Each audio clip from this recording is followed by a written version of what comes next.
Does coffee make you anxious, sweaty, unfocused, or maybe your doctor thinks you have a crippling caffeine addiction, which I am definitely not in any way referencing for my personal life? Let me turn you on to Mantra Matcha. Mantra Matcha is ceremonial-grade matcha from a private hillside in Uji, Japan. Smooth, naturally sweet, and it gives you this calm, focused energy without the jitters. It's packed with antioxidants like more than 130 times more than regular green tea, so you feel energized and you feel good. Now, the matcha flavor isn't for everybody, but good news, Matcha has 6 infused flavors like banana cacao, strawberry lemon, cinnamon goji berry, and rosehip dragon fruit, which sounds like a name from Game of Thrones, but it's delicious. Plus, every box you buy helps provide a meal to a child through the No Kid Hungry program, which we love. Now, right now, listeners to Make It Make Sense can go to mantramatcha.com and use the code MIMS25 for 15% off. Now, that code also supports Make It Make Sense with a commission. That's how these things work. I got to legally tell you. But the good news is you'll help the show, you'll stay caffeinated, and maybe not too much. Again, that code at mantramatcha.com is MIMS25 for 15% off. Mantra Matcha, less chaos, more clarity, 2 things we could all use a little bit of right now. All right, let's get on with the show.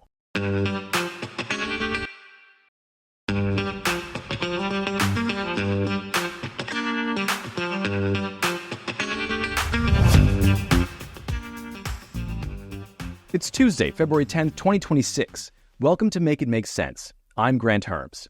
Today in the show, members of Congress from both sides of the aisle have had enough.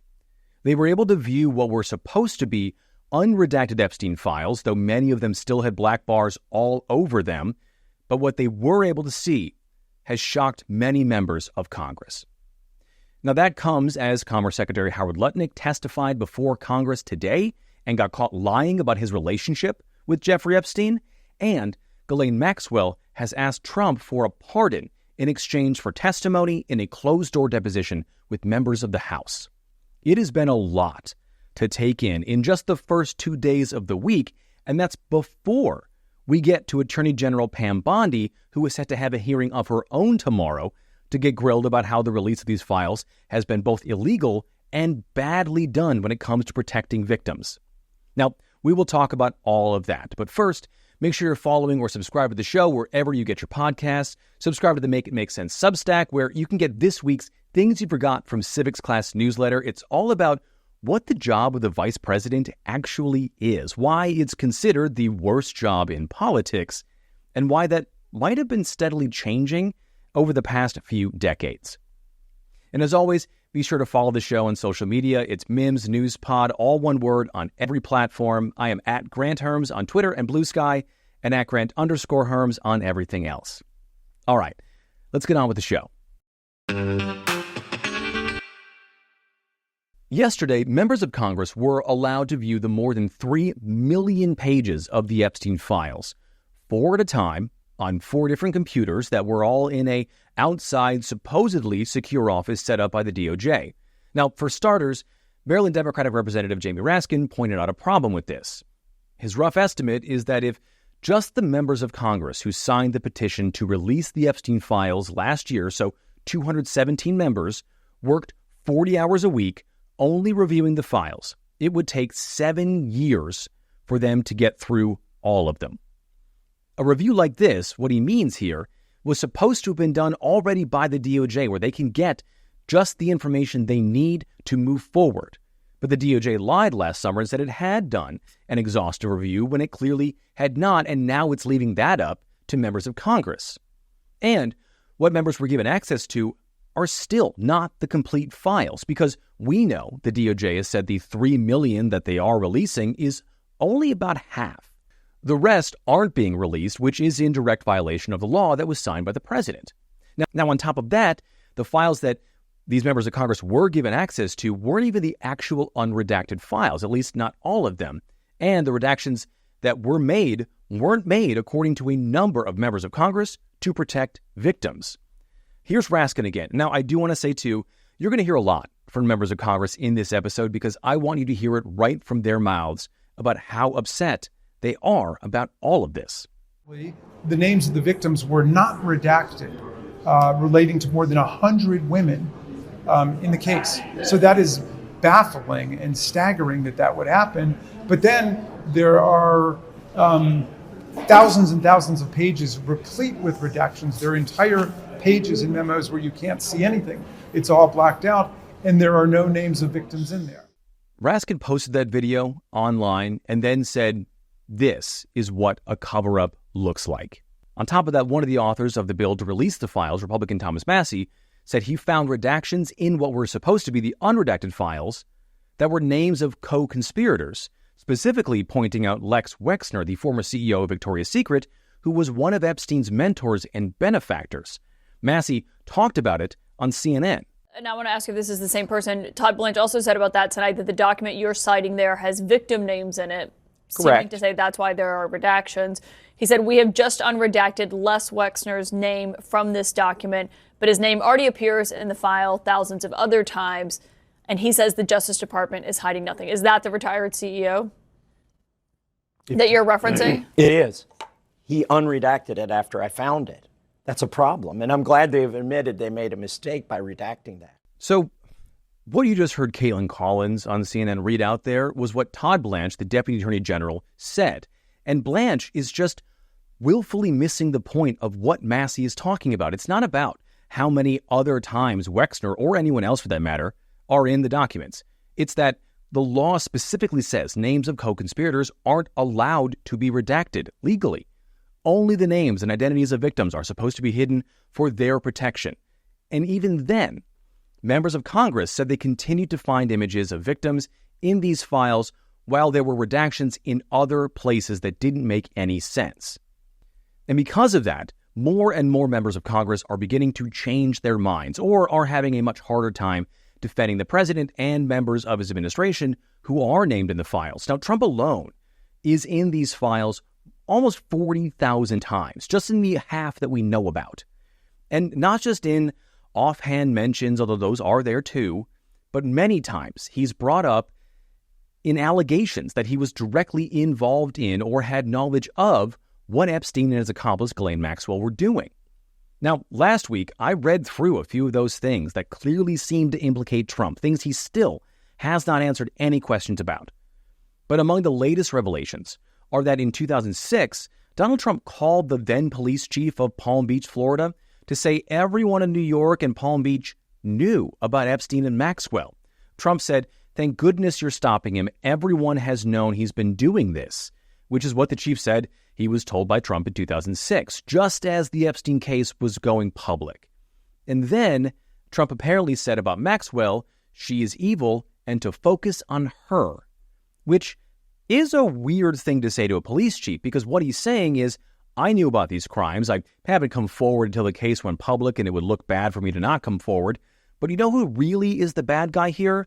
My friend's girlfriend. So maybe focus on her a little more and a little less on my dear friend for the last 15 years.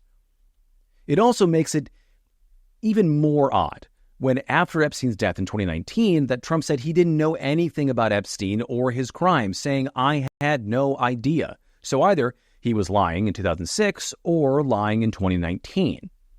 Then there's also the matter that we know Trump and Epstein hung out as late as 2015, and that despite thinking Ghislaine Maxwell was evil, didn't say that he wouldn't pardon her last year when he was asked about it, and allowed the DOJ to move her from a maximum security prison to a very cushy minimum security prison without any explanation.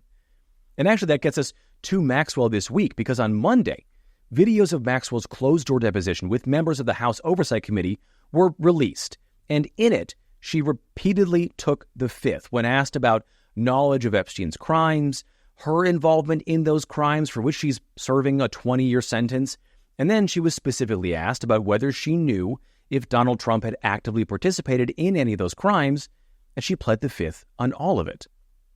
And then her lawyer said she would be willing to talk freely if Trump granted her clemency or a pardon in exchange for what would absolutely be flattering testimony to Donald Trump, saying that she never saw him do anything wrong. So what she wants here is to buy her freedom by giving Trump a way out of this massive scandal. And as of right now, we don't know if it's going to work, partly because we don't know what Trump is thinking, but also partly because Republicans have kind of stopped caring about the Epstein files, and so Trump may not be inclined to feel like he needs a get-out-of-jail-free card for both him and Maxwell. Because the files were once a major issue. It was something that Republicans rallied around and made part of the 2024 election campaign, but it's fallen out of the news in the right-wing media ecosphere. And fewer Trump supporters have found themselves caring about what's in the files.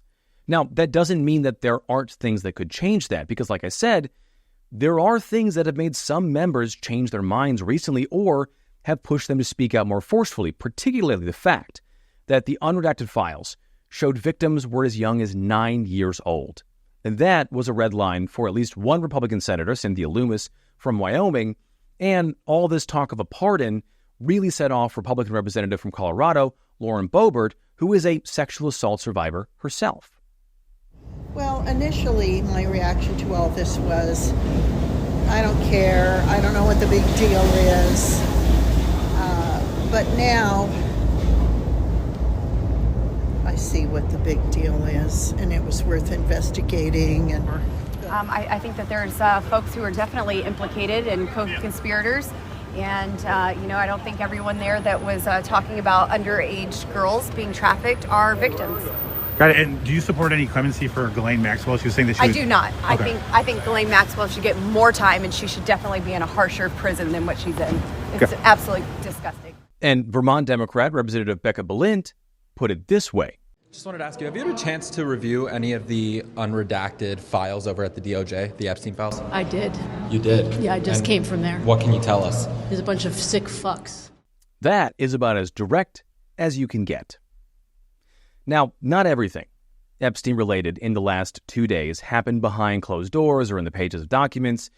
One of those things happened today. Howard Lutnick, the Commerce Secretary, was in front of the Senate Appropriations Committee where the hearing was meant to be about broadband internet access, but instead became about Lutnick lying about his interactions with Jeffrey Epstein during his confirmation hearings to become the country's business boss boy.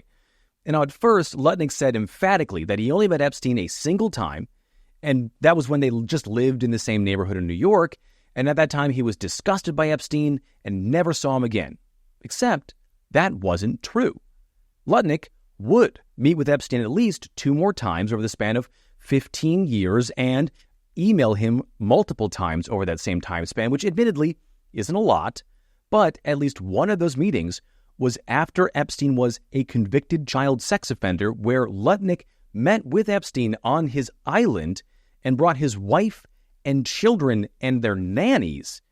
And then later, it appeared that Epstein tried to somehow recruit one of those nannies, and Lutnick lied about all of it to get a cabinet spot. I'll let the hearing and Maryland Democratic Senator Chris Van Hollen pick it up from here. Secretary, again, as I said, there's not an indication that you yourself engaged in any wrongdoing with Jeffrey Epstein. It's the fact that you believe that you misled the country and the Congress based on your earlier statements, suggesting that you cut off all contact when in fact you had not. Now, some of this stuff came out over the weekend, and it's led to calls for Lutnick to resign, but that would be a problem for the White House. Since Trump took office, the administration has had what they've called a no-scalps policy. Now, what that means is there can't be any major, out-of-the-ordinary, or high-profile resignations or firings, partly because in Trump's first term, especially near the end, it was a revolving door of disgruntled cabinet secretaries and advisors, and this time around, no matter the scandal, people have stayed in place, apart from Elon Musk, though he was only kind of sort of a government employee. But if Lutnick is the first to go, it would be, as you heard Van Hollen say, because he lied to Congress, the American people, and likely the president, and that would open a door to firing or forcing resignations for other members of the cabinet or the administration who either had interactions with Epstein and lied about it, or have been lying about the conduct of the administration. That's DHS Secretary Kristi Noem, ICE Director Todd Lyons, both of them making up stories about ICE arrests and assaults. It's Defense Secretary Pete Hegseth for being found to have put troops in harm's way earlier last year. It's Treasury Secretary Scott Bessent lying about a letter he sent warning investors that Trump's tariffs would be bad for the country, not good. and FBI Director Kash Patel and Attorney General Pam Bondi about lying about the Epstein files. So if letting it goes, it does sort of set up these dominoes. And the line of that would likely stop somewhere before it would get to Trump, but it would certainly be too close for comfort for him. And he's already in a pretty uncomfy spot.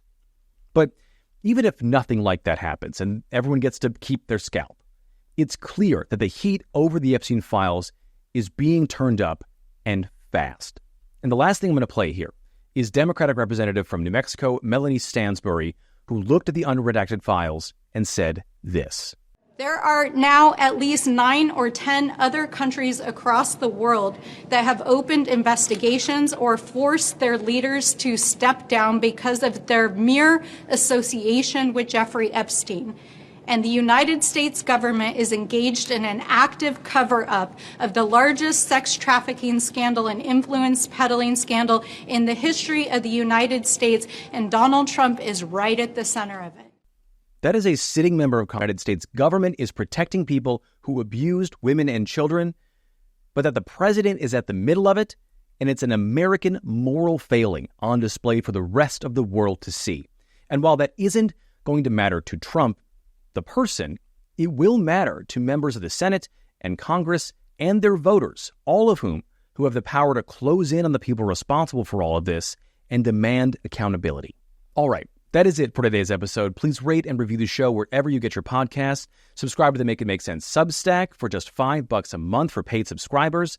And as always, share the show on social media. It's Mims News Pod. That's MIMS News Pod, all one word on every platform. I am at Grant Herms on Twitter and Blue Sky, and at Grant_Herms on everything else. Thank you so much for listening today. I'm Grant Herms, and I'll talk to you on Thursday.